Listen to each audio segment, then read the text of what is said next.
Então a gente começa agora a apresentação do capítulo Sociedade, Educação e Emancipação, do livro Sociologia da Educação, de Alberto Tozzi Rodrigues. Nesse capítulo em específico, o autor ele apresenta, a teoria de construção da sociedade, de leitura, de interpretação da sociedade, a partir da perspectiva da análise de Marx e também da sua utopia de transformação dessa sociedade. Também destaca algumas das indicações da relação entre educação e esse processo de construção e de possível transformação dessa sociedade. Rodrigues começa esse capítulo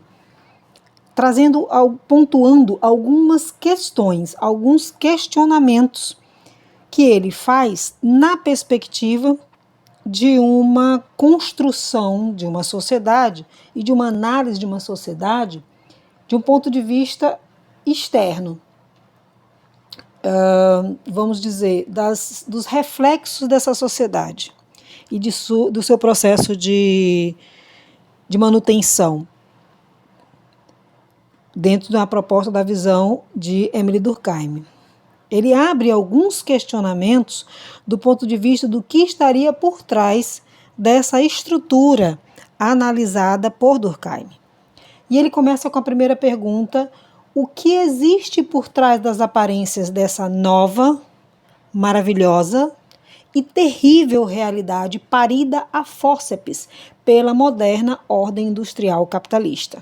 E como nós sabemos, o estudo da sociedade começa a partir da industrialização do modo de produção capitalista. Ainda nessa mesma perspectiva, ele continua as perguntas, indicando quais os mecanismos de enquadramento sobre os indivíduos e a que interesse eles de fato servem, na pressuposição de que existe uma preferência de interesses, e que deveria ser buscado entender como é que são engendrados os mecanismos que fazem esse enquadramento social dos indivíduos, e se ele poderia ser lido como de um interesse particular. Que forças sociais emergentes neste novo momento histórico são capazes de controlar as consciências dos homens? Então, aqui é uma pergunta que pressupõe que existe essa inculcação, que existe esse controle e que, numa leitura histórica daquele fato social, usando os termos de Durkheim, o interesse agora se dava por entender que forças é que geram esse tipo de controle. Numa perspectiva de análise das consequências dessa estruturação social, mais uma pergunta é feita. Diante do acúmulo das mazelas sociais, já desde o berço da sociedade capitalista, como transformar esta realidade? Uma vez feita a devida leitura, em essência, dessa realidade, começa-se a vislumbrar possibilidades. Isso na perspectiva de que isso é uma construção social. Se a condição dada é uma construção social, significa que ela pode ser transformada. E agora, em que sentido essa transformação se daria? Em qual perspectiva? A perspectiva de que existem condições diferenciadas dentro dessa organização social e existem condições privilegiadas e desprivilegiadas. E a proposta dessa transformação seria tirar as pessoas em condições desprivilegiadas daquela condição. Por isso a pergunta: como impedir que os muitos que estão por baixo sejam esmagados pelos poucos que estão por cima? Então, eliminar esse tipo de relação da organização social. Avançando naquela análise de Durkheim, do uso da educação para a consolidação e a manutenção da coesão social, aqui começa-se a pressupor outras funções possíveis funções para a educação. E aí se faz a pergunta: será que o ato de educar pode ser algo mais do que um mecanismo de manutenção da ordem social? E dentro dessa proposta de algo mais, a ideia de que será possível educar para a emancipação do ser humano? Para livrá-lo de toda a opressão que o esmaga? Então aqui a educação é atribuída à educação essa condição de instrumento para fazer a intervenção social de transformação. Então, o autor começa a fazer as suas indicações sobre o pensamento sociológico de Marx, fazendo alguns esclarecimentos em relação a pontos que o dão característica, com o objeto de pesquisa.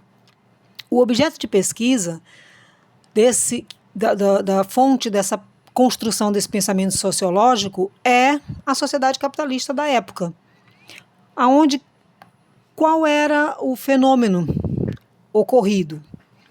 Uma classe entrando em ascensão, né, se tornando uma classe dominante, no caso a burguesia, por dominação do comércio da época, né, e o acúmulo, né, de riqueza, simultaneamente com o declínio da monarquia, a burguesia assume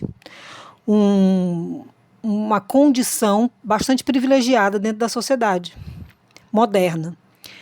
E nesse fluxo, ela estabelece também uma relação com os trabalhadores, aonde toma para si, né, a questão da expropriação, toma para si o trabalho manual dos trabalhadores a partir da propriedade dos instrumentos e dos meios dessa produção, e também uma forma de adquirir o conhecimento envolvido nessa produção e daí organizar e ter o controle sobre ela.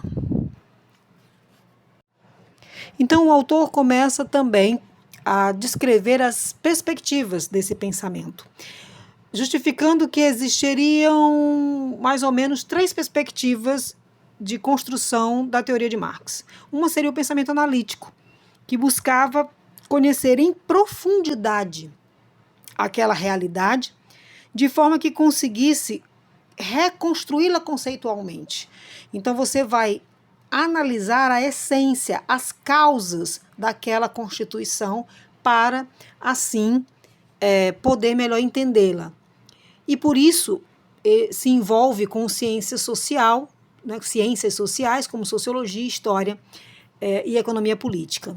Mas no outro viés também havia um pensamento normativo, na perspectiva de que esse pensamento daria condições de vislumbrar que outra realidade poderia ser construída a partir do reconhecimento dessa que se estabeleceu.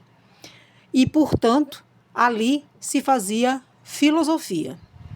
Mas, não ficando somente no pensamento e na proposição, ele também atua, a partir dos seus conhecimentos, na militância política, porque ele entra e forma o partido socialista, estabelece a conceituação em muitas partes desse socialismo científico, dando base, né, a partir da sua perspectiva, dando base para a transformação da sociedade até um novo modo de produção.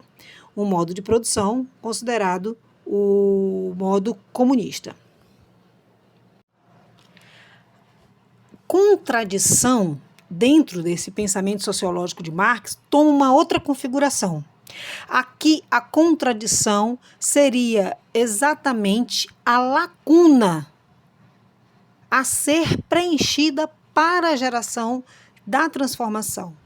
Então, a contradição, aquilo que não se estabelece, aquilo que gera conflito, aquilo que abre precedentes, essa contradição era vista como algo positivo, porque o pensamento de Marx é que transformação, a revolução, ela não se daria de outra forma a não ser dentro do próprio sistema capitalista. Porque o sistema capitalista, por si só, por ter as suas lacunas, as suas falhas, as suas contradições, enfim, daria toda a possibilidade de que houvesse, então, a revolução e a transformação. Então, a contradição seria algo considerado até mesmo positivo e muito necessário de ser reconhecido e de ser manipulado suficientemente para que pudesse gerar o que se desejava, que era a transformação. A partir de toda essa construção científica, Marx e seu grande companheiro Engels, eles conseguem construir e apresentar suas teorias a partir do estabelecimento de leis, consideradas leis da história, que nesse caso, para as ciências sociais, daria a devida contribuição de validade para que pudesse ser feitas as leituras, né, sociológicas devidas, inquestionáveis, que pudessem ser aceitas. E para isso, eles estabelecem a importância da história. A importância de que a gente compreenda dentro da leitura de uma realidade, de que aquela realidade ela vem de um percurso histórico totalmente organizado, estruturado, definido a partir da certeza de que existem grupos, de que existem classes dentro dessa sociedade que têm interesses particulares. E por terem interesses particulares dentro da sociedade capitalista a qual ele analisava, eram interesses contraditórios, não eram interesses homogêneos, muito pelo contrário. E haviam entre essas classes que eram privilegiadas e classes desprivilegiadas. Existiam classes dominantes e classes dominadas. E essa era a relação. Ele aumenta, né, a perspectiva quando ele diz: sempre foi assim e a história da humanidade sempre foi construída a partir desse tipo de relação, da relação entre as classes sociais. Por sermos uma sociedade dividida em classe, nós sempre teremos essas condições. E essas condições e essa luta entre essas classes é o que vão desenhando a história que nós conhecemos. Ora, se existe essa lei da história, né, se essa é a lei, e isso é comprovado dentro da sua análise, significa que a realidade em que estamos vivendo, ela vem de uma perspectiva de ação humana. Então, se eu desenvolvo a ação humana no presente em uma devida perspectiva, eu consigo sim definir o futuro. E isso faz mudar a ideia de que as coisas não são como são. Elas estão como estão, por conta de todo o histórico que se tem de construção. E assim sendo, o que está estabelecido pode não ser assim. Pode ser diferente. E aí o autor nos convida a conhecer melhor e com mais profundidade essa teoria das leis da história. A primeira afirmação é que a história humana é a história das relações do ser humano com a natureza e entre si. E tudo isso sempre mediado pelo trabalho humano. E aqui a gente tem que estender nossa compreensão sobre trabalho. Nossa compreensão sobre o trabalho, para essa análise histórica, ela precisa ir para além do trabalho remunerado, desse trabalho que nós conhecemos hoje, o trabalho produtivo. Nós precisamos reconhecer o trabalho do ser humano como toda a sua intervenção que ele executou desde sempre para a sua sobrevivência e para a sua relação com a natureza e com os outros seres. Claro que no desenvolvimento, na sua evolução, ele foi construindo instrumentos para estender mais a sua capacidade. Então, todas as invenções do ser humano sempre foram nesse sentido. No sentido de otimizar, de aumentar a produtividade, de desenvolver com melhor qualidade o seu trabalho, o aumento mesmo da quantidade, né, da sua produção. Então, toda a tecnologia, todas as técnicas, todos os instrumentos que o ser humano veio a desenvolver desde então é nesse sentido e até hoje é. Né? Então, quando o ser humano inventa a roda, quando o ser humano inventa os veículos, é para que a sua mobilidade melhore, né? Para que ele consiga ir mais rápido até os lugares. Quando ele resolve cultivar, quando ele resolve produzir o seu alimento e não mais colher o seu alimento, era uma condição de que ele não precisasse mais caminhar, né, tanto, e que ele pudesse ficar mais tempo no mesmo lugar. E assim essa produção vai aumentando, né? Vai acumulando mais pessoas naquele lugar e aquela forma de melhorar a produção. E assim toda a tecnologia da comunicação, para se comunicar mais rápido, para se comunicar com pessoas que estivessem mais distantes. Então, sempre foi nesse sentido. E isso, né, toda essa forma de desenvolver o seu trabalho é o que se chama de força produtiva. Então, força produtiva é todo esse incremento que o ser humano aplica para melhorar a produtividade do seu trabalho. Então, quando ele vai fazendo esse aumento da força de trabalho, quando ele melhora isso e aumenta a sua produtividade, ele acaba acumulando. E durante a história, isso ocorreu. O acúmulo de produção, o acúmulo de riqueza, o acúmulo de poder. E aí, dentro dessa proposta de melhoria da sua produção, vai se arquitetando formas, né, vai se engendrando formas de aumentar essa produtividade a partir também da organização social dessas forças de trabalho e das relações com os outros produtores. Né? Então, pensa-se como é que eu poderia otimizar não só o meu trabalho, mas o nosso trabalho em conjunto. Então, como é que a gente vai melhorar o nosso trabalho? E isso foi o que foi aperfeiçoando o modo de produzir. Seguindo adiante, reconhece-se que uma das formas de organizar essa produtividade era dividir o trabalho.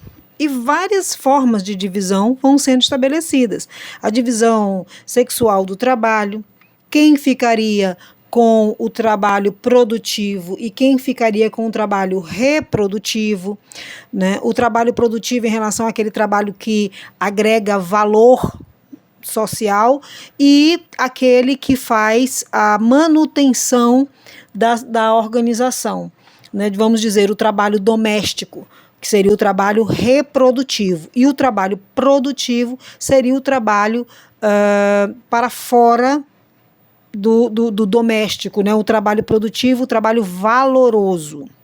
E isso houve também uma separação sexual dessa divisão. As mulheres ficaram com o trabalho reprodutivo e os homens com o trabalho produtivo. A divisão entre setores, a divisão da agricultura, da pecuária, a divisão do trabalho também em relação ao território, ao campo e à cidade e a outras formas de produção, né, que vai sendo agregada, né, no desenvolvimento da humanidade, indústria, primeiro comércio, depois a indústria. Então, isso tudo no sentido de organizar a produção, dividindo-a.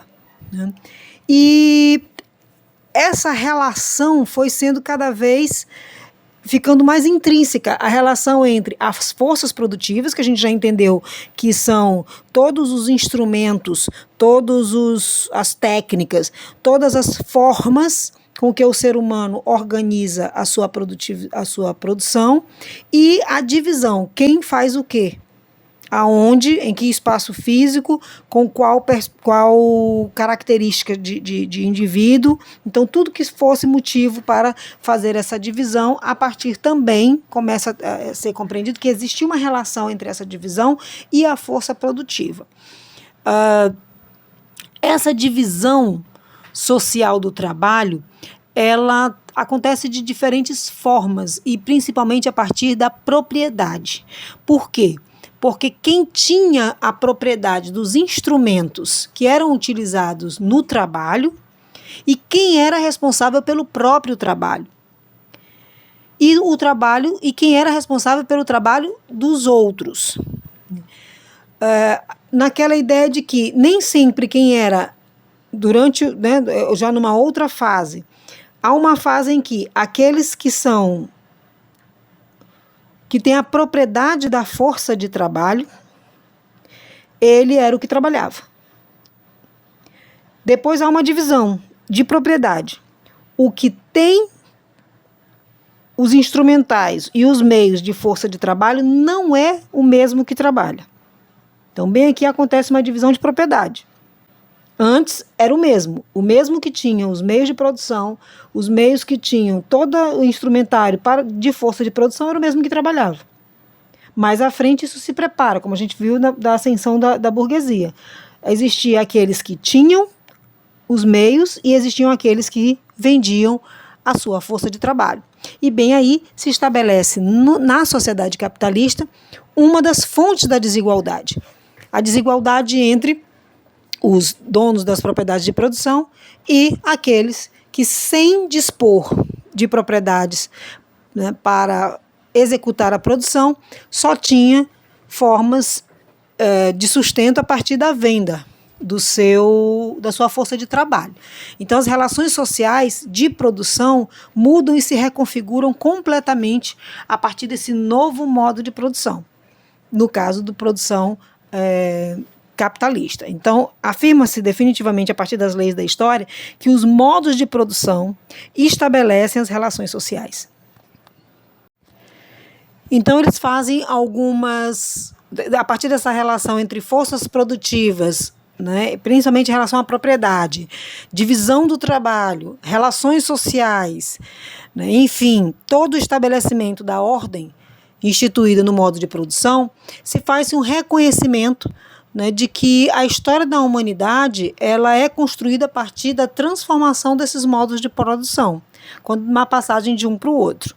E aí eles fazem uma apresentação dos modos de produção para uma leitura desse histórico da humanidade, partindo da produção escravista antiga, que é quando ainda em domínios de território, aquele povo conquistador que conseguia ali se apropriar do território a partir de guerras, eles tinham os perdedores da guerra, boa parte deles eram tomados como escravos, e aí eram colocados para servir, para fazer a produção daqueles povos conquistadores.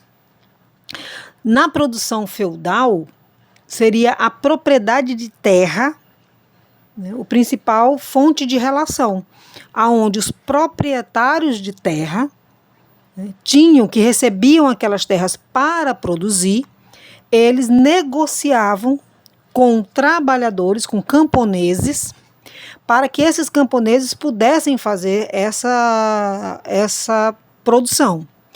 Essa negociação não era uma negociação de igual condições, muito distante disso, era uma condição de servo e senhor, de cessão de terra, com várias condições que colocavam os servos, os camponeses, em total subjugação do proprietário. Então era dentro das suas condições e absolutamente dependente deles para o desenvolvimento da sua produção.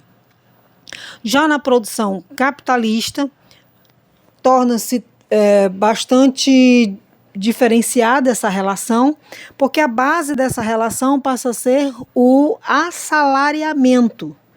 Então, a troca feita, né, entre o burguês e o trabalhador, entre o dono do capital, dono dos meios de produção e o vendedor de força de trabalho, é o salário.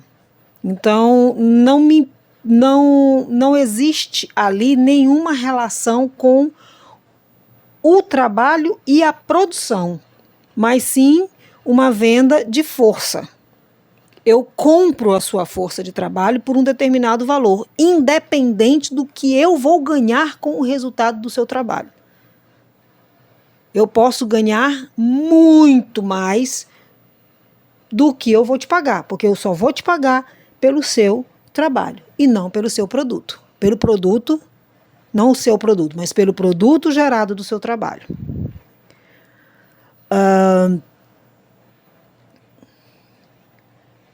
E o que ocorre em todas as transformações de um modo para um outro modo é um desconforto, que é, vamos dizer, um pouco do que a gente comentava sobre contradição. Então, a vigência daquelas relações estabelecidas num determinado modo de produção, ela vai se esvaindo a partir de contradições que vão ficando cada vez mais severas, a ponto de que aquele modo de produção não consegue mais ser um modo de produção legítimo para organizar as relações sociais.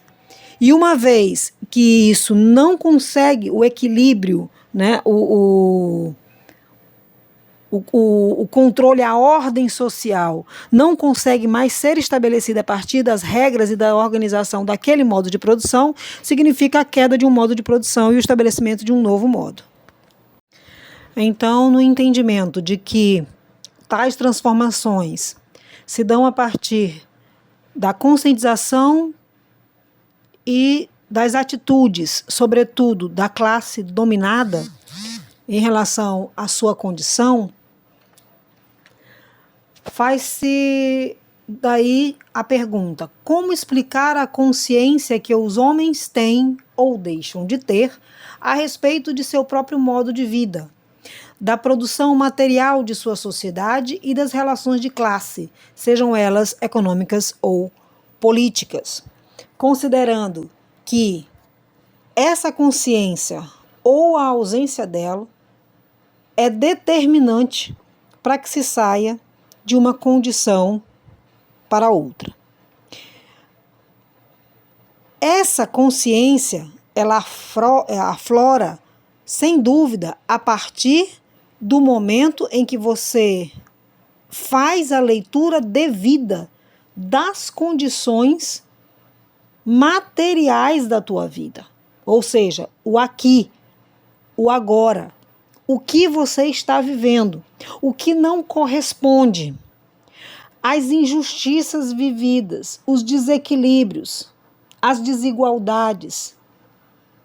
E esse intercambiamento de todas essas condições dentro de uma análise política, dentro de uma análise política econômica da organização social. Se você consegue perceber que existe nessa engenharia algo que te leva à condição que você está, essa consciência começa a ser despertada. Você conseguir entender como é que tudo isso está sendo organizado e mantido. Ou seja, você sair a partir da tua realidade material e conseguir fazer uma leitura para além das aparências. Porque o que se afirma dentro da teoria de Marx é que o que se tem a priori é uma falsa consciência ou uma consciência até invertida do real, por conta dessa essência não ser alcançada. Essa essência que envolve toda a nossa vida material e dá todas as condições estabelecidas para nós, que para a grande maioria não são condições condignas com a sua humanidade. Algo bastante interessante é a análise de Marx em relação a esse caráter coercitivo da sociedade, que o Durkheim ele esquece, né, que ele não alcança uma análise que o Marx faz dessa não uniformidade, né, de atingimento desse caráter coercitivo. Marx vem dizer que isso alcança de forma diferente as pessoas, de acordo com a classe social que essa pessoa está. Então, o poder coercitivo, o caráter coercitivo da sociedade, ele se configura a partir de um interesse específico daquela classe que está hegemonicamente no poder, e ela é difundida de forma coercitiva para uma outra classe, né, que é a classe que precisa ser controlada, né, e, portanto, por conta disso, seriam situações que precisam ser entendidas como situações diferentes de coerção. Uns organizam a coerção e outros sofrem a coerção. E que isso se estabelece a partir de uma luta histórica, né? Essa relação de dominação de uma classe com a outra, que é algo histórico, ela precisa ser precisou ser aperfeiçoada, né, a ponto de que essa dominação, essa coerção dessa classe, uma vez dominada, ela precisa ser mantida. Então, uma das formas de fazer essa dominação é fazer um controle sobre a consciência real dessa classe dominada.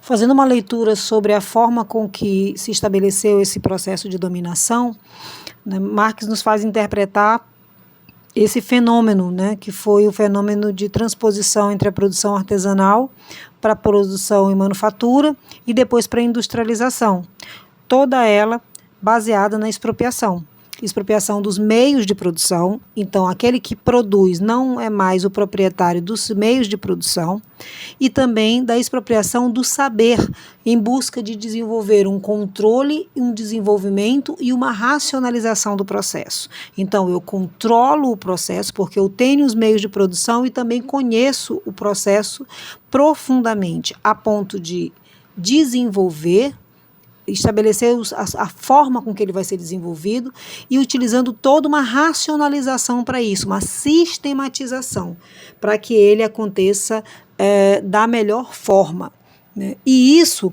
vai fazendo com que o indivíduo ele reduza a sua percepção do trabalho. Ele consegue se identificar como uma parte específica de todo o processo, e não como promotor daquele processo, e não como o indivíduo que estabelece toda aquela produção. Ele vira uma parte da produção. E isso não é feito por um outro ser, isso é feito pelo mesmo ser humano, só que em outras condições. Condição de proprietário, condição de dono do capital, mas é um outro ser humano como ele. Mas ele começa a compreender e fazer uma leitura do mundo extremamente restrita. E ele vai associando a sua função social como alguém que precisa, basicamente, para estar aqui exercendo o seu papel social, ele precisa se preparar para o trabalho, ele precisa trabalhar, ele precisa receber o salário pelo trabalho e ele precisa consumir. Se ele cumprir esses papéis, ele é cumpridor da sua função social. Então, o trabalho, ele não é mais simplesmente uma ação natural do homem. O trabalho, ele passa a estar sendo um instrumento de sobrevivência para aquele homem, que é a única coisa que ele tem para oferecer à sociedade, para receber a devida contribuição. E todo o processo do trabalho, todo o conhecimento sobre aquele trabalho, toda a organização daquele trabalho, todo o rendimento com o que é produzido com o seu trabalho é distante de si, é fora dele. É em outras mãos que isso se organiza, é em outras mãos que isso se dá. Ele reduz o seu papel, ele é reduzido. E isso é o que é dito como a alienação. É transferido para outra pessoa, tanto o conhecimento, como os instrumentos, como o processo e, sobretudo, o produto. O que é gerado com o teu trabalho não é seu. Nem o seu trabalho é seu, porque eu te pago por ele. E você tem que se dar por satisfeito pelo salário que eu te pago e não pela produção que você gera. Isso é meu. Isso dá a fala do capitalista. O produto é meu. Os meios é meu. A organização é minha. E o teu trabalho eu pago. Isso distancia absolutamente o ser humano daquilo que lhe era natural, que era o trabalho. E por meio dessa alienação, ele cria toda uma configuração falsa em relação ao trabalho e ele se submete à dominação para sobreviver. E ele vai recebendo uma instrução de como fazer a leitura desse mundo. Uma instrução extremamente superficial. Ele vai absorvendo, dentro do seu convívio, dentro do mundo estreito em que ele é disponibilizado, ele vai criando toda uma configuração que distancia muito ele da percepção do real. E toda essa inculcação e todo esse conteúdo inculcado é o que se trata como ideologia. Especificamente no sistema capitalista, a ideologia, todo esse sistema, né, de ideias, de concepção, de normas, de regras, de papéis, de formas que estabelecem como é que o comportamento tem que ser dado, né? Toda essa ideologia ela é divulgada, ela é inculcada a ponto do indivíduo tê-la como própria, né? Assumir completamente. Só que essa ideologia não é construída coletivamente. Ela é construída e estabelecida pela classe dominante. É uma ideologia dominante. Por isso se afirma que a ideologia dominante é sempre a ideologia da classe dominante daquela época. Porque ela que estabelece as regras do jogo.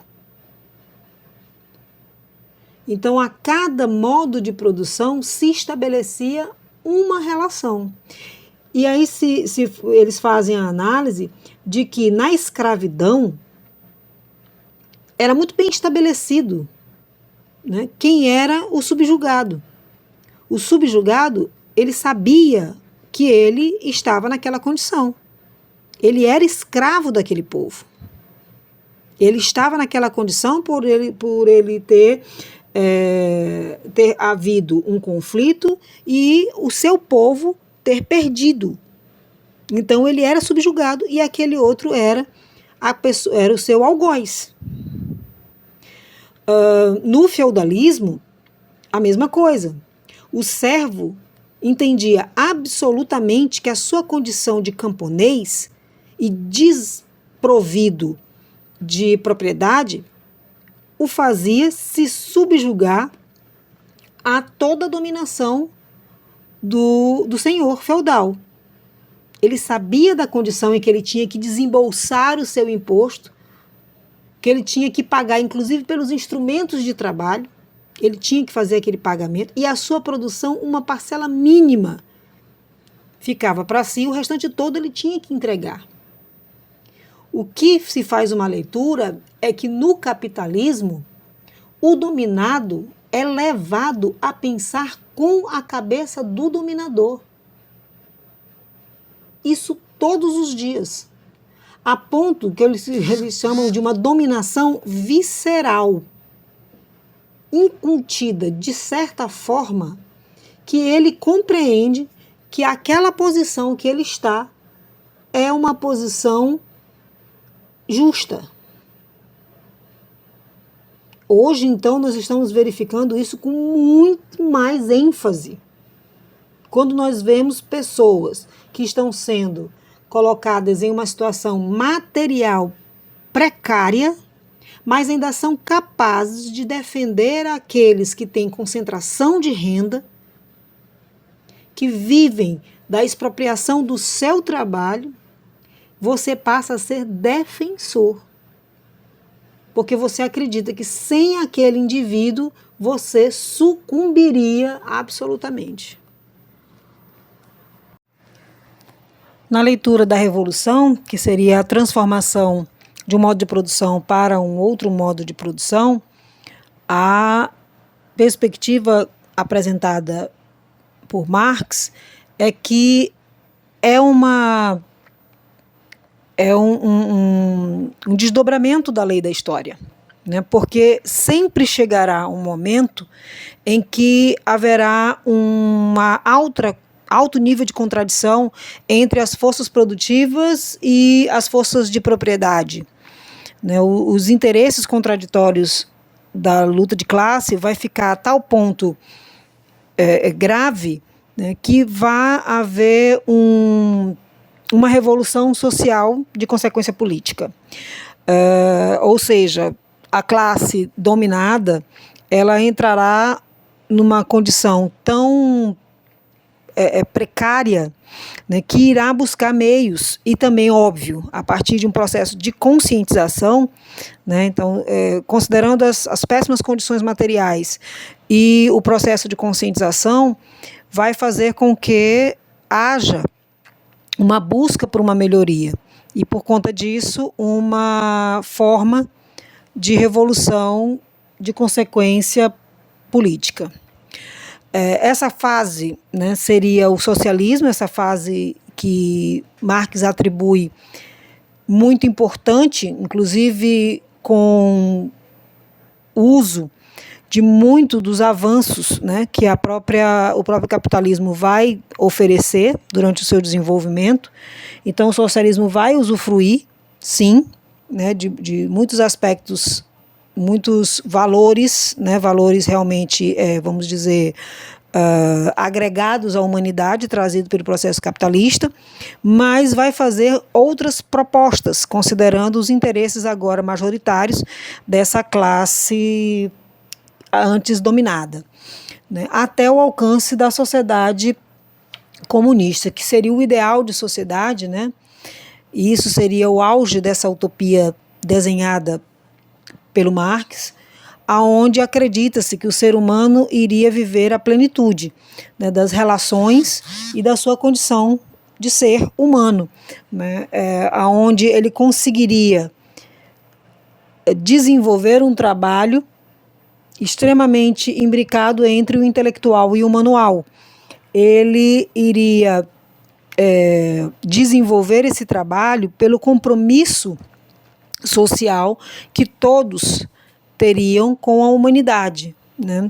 Então, ali sim, o ser humano teria um alto nível de compreensão do seu papel, né, dentro de uma sociedade igualitária e uma sociedade justa para todas as pessoas. Então, o autor começa a resgatar pontuações de Marx e Engels em relação à educação no mundo industrial. Porque, especificamente, uma obra sobre educação teria sido trabalho de outros intelectuais. Esses, em específico, deram algumas indicações de leitura sobre a educação.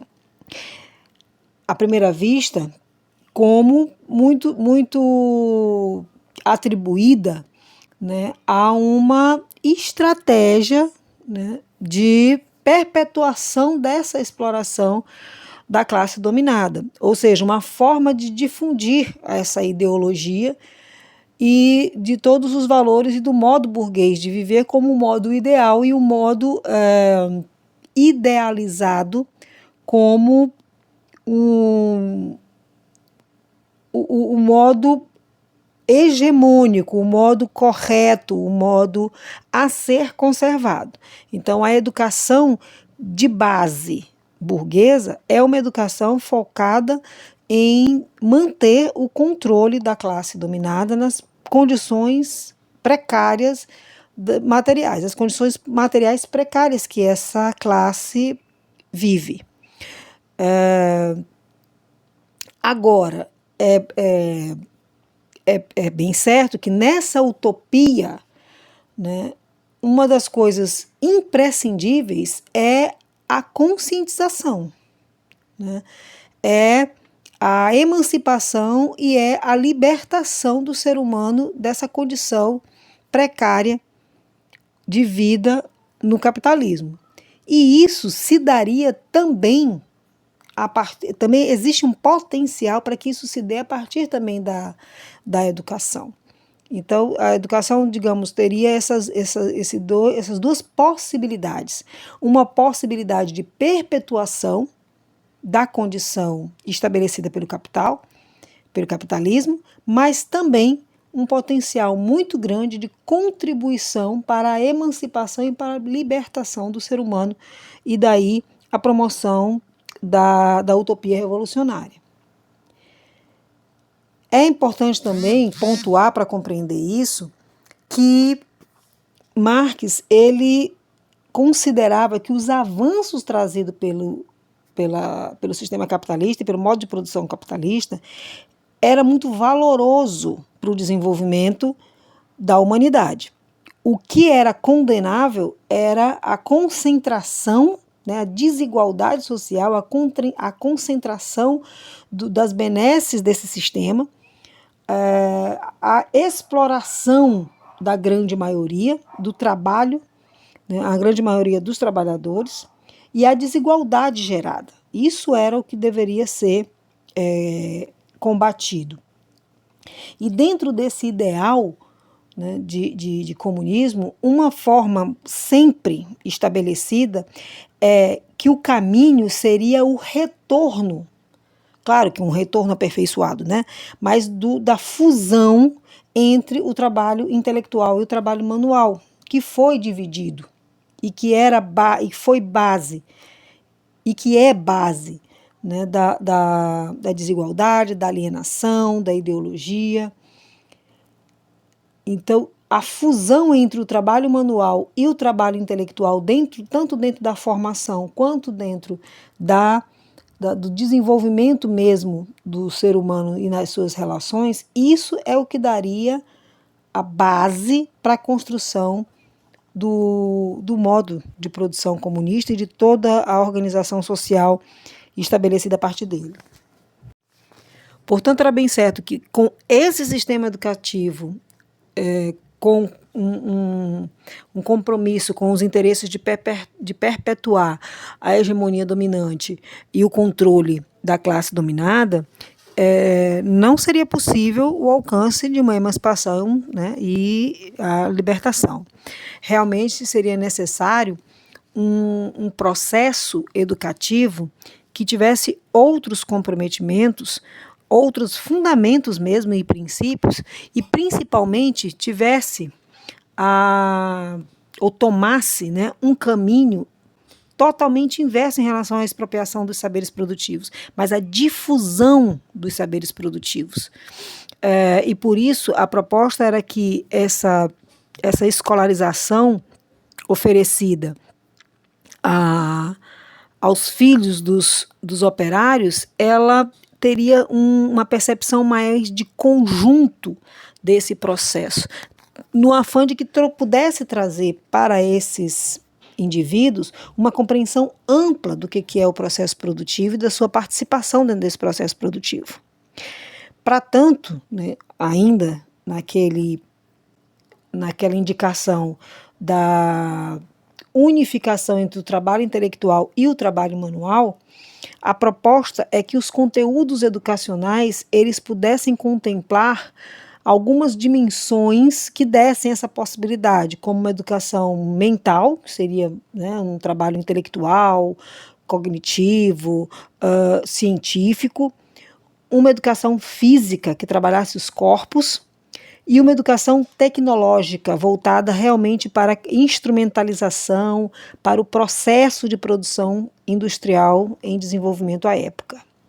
Então, essa formação sendo oferecida para a classe trabalhadora, compreende-se que era uma forma extremamente interessante para que esse grupo de indivíduos, inclusive, conseguisse ter uma formação de uma amplitude maior até daquela oferecida para os filhos da burguesia, porque para os filhos da burguesia também não era ofertado nenhum tipo de conhecimento voltado para a questão tecnológica.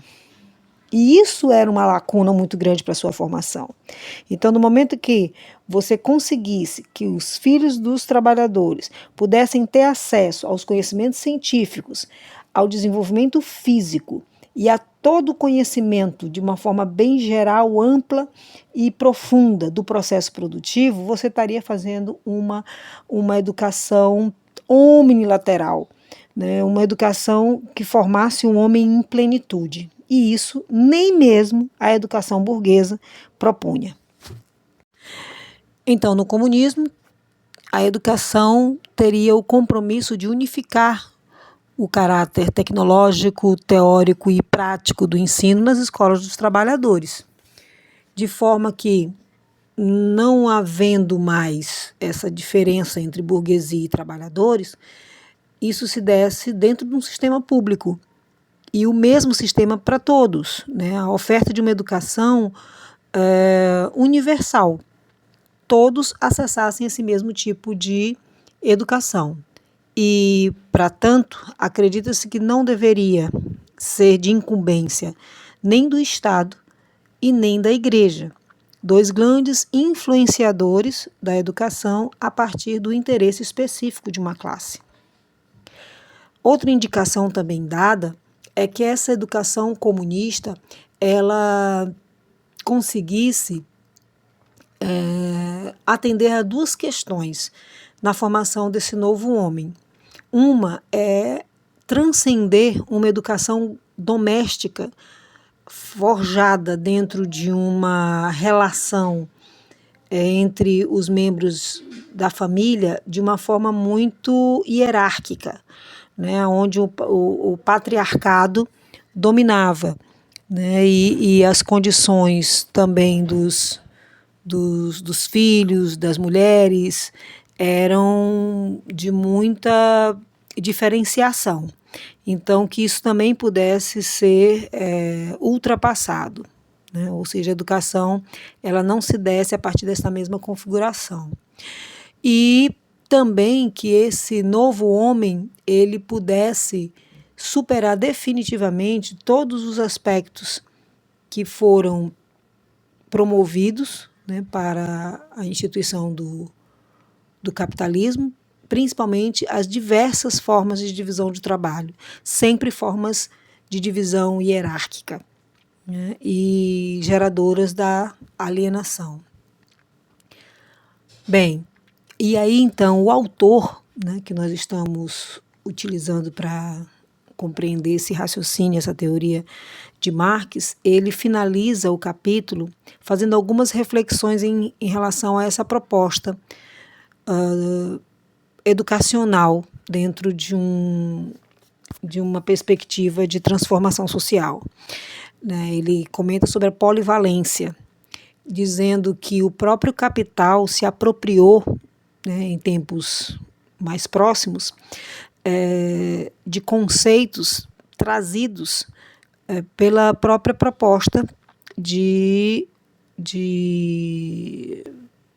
uma educação mais social e mais comum, né, para todos. Uma é a polivalência, que de alguma forma virou quase uma palavra de ordem dentro da educação capitalista moderna, né, contemporânea até. Só que numa outra perspectiva, ainda como sempre, porque faz parte do caráter do modo de produção capitalista, ainda no propósito de exploração, não no propósito de emancipação. Então, uma polivalência no sentido de redução, né, da força de trabalho, né, uma flexibilização dessa força de trabalho, né, e isso não necessariamente para os mesmos propósitos que a educação socialista, a educação comunista propunha, né. O uso da tecnologia e a implantação da tecnologia e a proposta dada para a sua implantação e para a sua difusão, que seria reduzir o trabalho, acaba reduzindo o número de trabalhadores necessários e aumenta a qualificação daqueles trabalhadores. Mas esses trabalhadores eles podem ser tidos com maior nível de educação, mais longe de que isso se corresponda a alguma forma de emancipação. E aí a gente agrega ainda isso a análise de que, com a tecnologia, a redução dos postos de trabalho e os poucos que ficam altamente exigentes em relação à qualificação, aumentou mais ainda um processo de exclusão do mundo do trabalho. E essa exclusão do mundo do trabalho, ela gerou tantas outras mazelas que nós hoje temos como reflexo, né, do capitalismo e do sistema dentro da nossa sociedade. Então ele comenta que toda essa sociedade hoje tida como uma sociedade nunca antes tão instruída, nunca antes tão informada, nunca antes tão cientificamente compreendida, ela não conseguiu até agora reduzir o fosso entre as classes sociais. Muito pelo contrário, né? E aí ele chama a reflexão do quanto que nós ainda precisamos de leitura e proposituras para que isso ocorra, né? Então, agora sou eu falando, né? Eu costumo dizer que a gente, né, eu acho que Marx não previa que os capitalistas leriam Marx, né? Então a gente percebe o quanto que o próprio capital, considerando todas as indicações dadas na proposta de Marx, que para ele era dito certo, né, de que iria haver essa transformação, foram criadas estratégias até mesmo de apropriação de muitos desses conceitos para deturpação de sua implementação, que não fez diferença nenhuma, que não teve os resultados indicados por ele, porque os propósitos não eram os mesmos.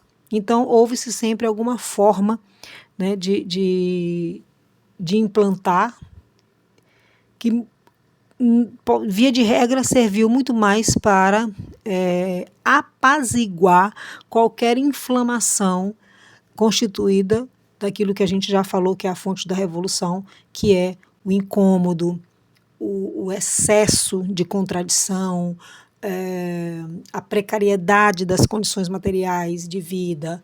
Então, vai se tornando comum que o capitalismo, o sistema, vá criando formas de adaptação para que as pessoas consigam sobreviver a todas essas mazelas que o sistema